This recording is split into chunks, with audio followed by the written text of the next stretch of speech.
Assalamualaikum warahmatullahi wabarakatuh. Kepada Bapak Robin dan teman-teman sekalian, perkenalan kami dari kelompok 12. Di sini kami akan menyampaikan materi terkait sampling audit yang mana beranggotakan 4. Yang pertama saya Edi Sudara Madani dengan NB07 dan rekan saya Marcella Skenita dengan NB4.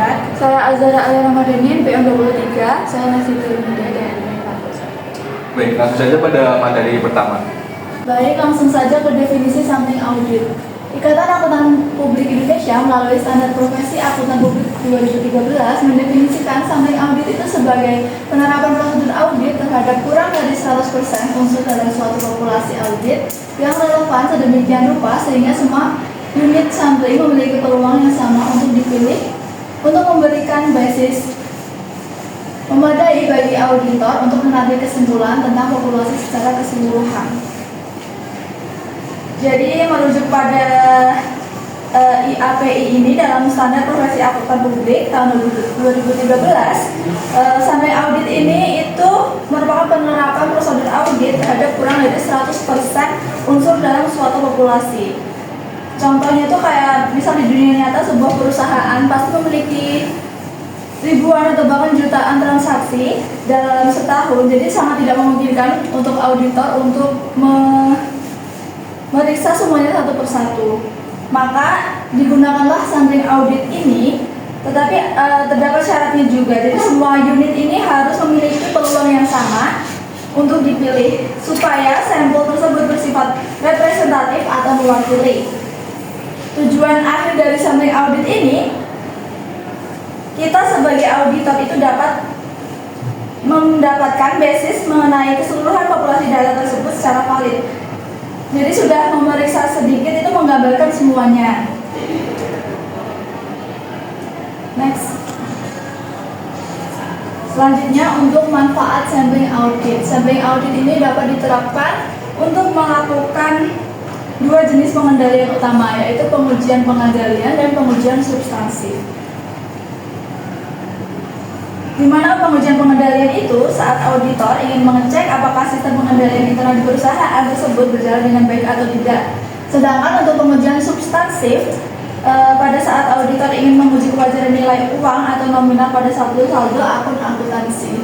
Jadi auditor itu tidak menerapkan sampling audit dalam prosedur pengujian yang berupa pengajuan pertanyaan atau tanya jawab, observasi, dan prosedur analitis.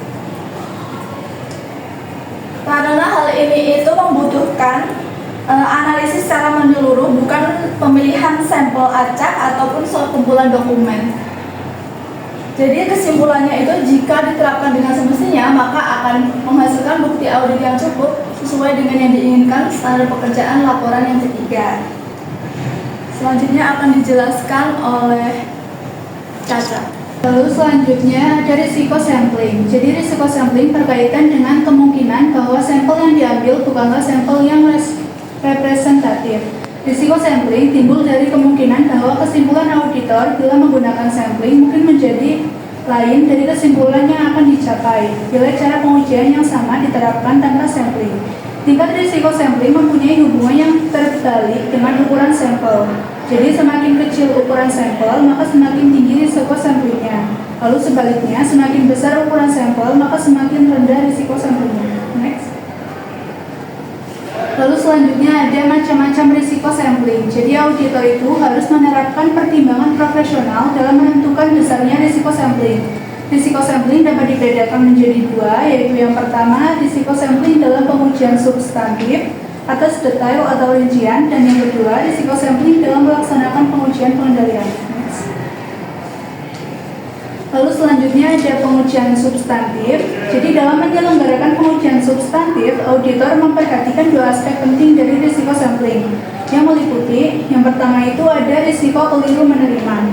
Jadi risiko keliru menerima adalah risiko bahwa auditor menerima kesimpulan berdasarkan hasil sampel bahwa suatu saldo akun dari laporan tersebut disajikan secara wajar, padahal pada kenyataannya saldo akun tersebut mengandung salah saji secara material.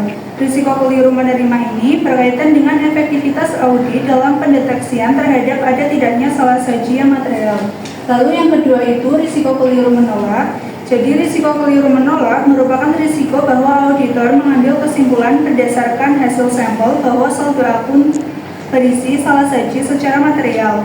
Padahal pada kenyataannya saldo akun tidak berisi salah saji secara material. Risiko keliru menolak berkaitan dengan efisiensi audit. Meskipun audit dilaksanakan kurang efisien dalam kondisi tersebut, tetapi audit tetap melaksanakan secara efektif.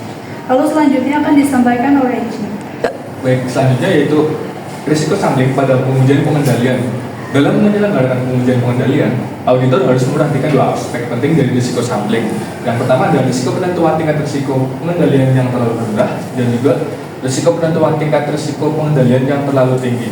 Jadi kita akan membahas yang poin pertama, yaitu pada risiko yang terlalu rendah. Jadi kita menilai sistem pengendalian internal klien terlalu bagus dari kenyataannya. Namun, sampel acak yang diambil auditor hasilnya sangat rapi dan cacat, yang mana auditor pun menyimpulkan, misalnya kayak, wah, sistem perusahaan ini sangat aman, jadi perusahaan itu kayak, ya percayalah, dan menghasilkan itu, dampak dari itu tuh posisinya hasilnya mengancam. Jadi, karena terlanjur percaya pada sistem klien aman, auditor akan mengurangi pengujian lanjutan yang mana mengakibatkan salah saji. Lalu yang pada poin kedua yaitu risiko penentuan tingkat tinggi.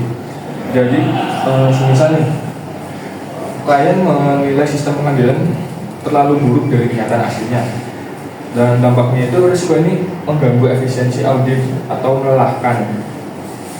Padahal dari kenyataannya itu sistem perusahaan ini berantakan. Jadi apesnya itu auditor di situ aja, apesnya secara keseluruhan. Jadi sistem ini perusahaan mereka sebenarnya berjalan baik, namun kelihatannya tidak buruk. Dan dampaknya, karena mengira sistemnya buruk, auditor akan panik. Jadi kayak panic attack. Kemudian menambah porsi pemeriksaan dokumen secara berkala atau besar-besaran. Jadi kan menguras tenaga atau boros waktu. Lalu selanjutnya next. Nah, ini ada kesalahan pemberian pendapat. Jadi ada 3 poin. Yang pertama, kesalahan material yang terjadi dalam laporan keuangan. Yang kedua, struktur pengendalian pinter gagal mendeteksi dan melakukan koreksi kesalahan. Dan yang ketiga, prosedur audit yang dilaksanakan auditor gagal dalam mendeteksi kesalahan. Akan dibahas yang poin pertama dulu. Jadi, kesalahannya nih, sejak awal laporan keuangan itu disajikan oleh perusahaan memang sudah mengandung salah saji atau rekayasa angka yang nilainya sangat besar, jadi merugikan perusahaan. Nah, yang kedua itu badan pertahanan internal di perusahaan itu gagal deteksi. Jadi kayak ada kesalahan nih, tapi udah keterobos dalam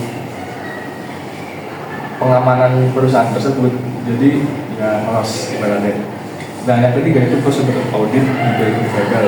Ditambah lagi prosedur atau pengujian yang dilakukan oleh auditor juga tak luput atau luput sih, dan gagal mendeteksi kesalahan. Jadi bisa disimpulkan buat menjaga laporan auditor itu jangan terlalu yakin atau terlalu percaya, dan harus tetap menjaga dengan verifikasi pengamanan. Kemudian materi selanjutnya akan disampaikan oleh Nastiti. Yang terakhir kita akan membahas resiko non-sampling. Resiko non-sampling adalah semua bentuk resiko audit yang tidak ada hubungannya dengan proses pengambilan sampel itu sendiri. Seperti yang kita tahu dalam pengauditan, sampel adalah sebagian kecil data yang dipilih untuk mewakili secara keseluruhan. Nah, resiko non-sampling ini justru muncul bukan dari sampelnya, tapi dari cara auditor bekerja dengan data tersebut. Resiko non-sampling itu timbul karena yang pertama ada kesalahan manusia. Ini adalah risiko yang paling umum terjadi karena auditor adalah manusia, dan manusia itu bisa mengalami kesalahan. Entah itu karena kurang teliti, kelelahan, ataupun kurang pemahaman terhadap kondisi klien. Nah, kesalahan kecil dalam proses pemeriksaan ini bisa berdampak besar pada kesimpulan audit. Yang kedua, ada kesalahan pemilihan maupun penerapan prosedur audit. Terkadang auditor itu sudah bekerja dengan keras, tetapi prosedur yang dipilih itu ternyata tidak tepat untuk tujuan audit yang dicapai. Misalnya, auditor itu menggunakan prosedur yang dirancang untuk mendeteksi kesalahan biasa. Padahal seharusnya yang digunakan adalah prosedur untuk mendeteksi kecurangan. Hasil tersebut tentunya tidak akan efektif. Yang ketiga, ada salah interpretasi hasil sampel.